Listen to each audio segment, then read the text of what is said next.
Welcome to a step-by-step tutorial on how to create custom pies on Trading 212. So once you're on the app, you'll first have to make sure you are already on your investment account. And if you're on your CFD account, simply switch over to 212 Invest. Then go ahead and navigate to the Portfolio tab. This is where you'll then be able to see and manage your portfolio. So simply tap Create Pie to get started.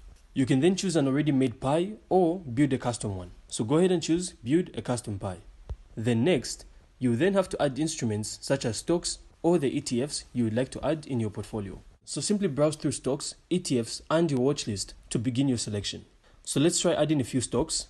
So for the case of this example, let's try selecting Microsoft and MicroStrategy. So once you have your instrument selected, simply tap on the arrow in the bottom right corner of your screen. You can then set the percentage holdings for each particular stock, so just make sure this all adds up to 100. And after that, you can then choose how you'd like to fund your pie.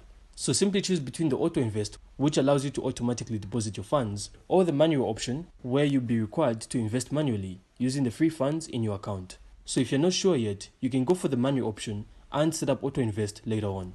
And once you're done, you can then add a name to your pie. And you then have successfully created your pie. So simply switch to the Holdings tab to view the performance of each stock and if you'd like to make any edits to your pie. Then if you'd like to add in funds, simply switch back to Overview and tap Invest. You can also set up Auto Invest, set goals, and share your pie with other Trading 212 users by scrolling down. So that's simply how to create custom pies on Trading 212. So thanks for watching, and if you found this insightful, please consider supporting the channel by leaving a like, a comment, and of course subscribe. Then we'll see you on the next one.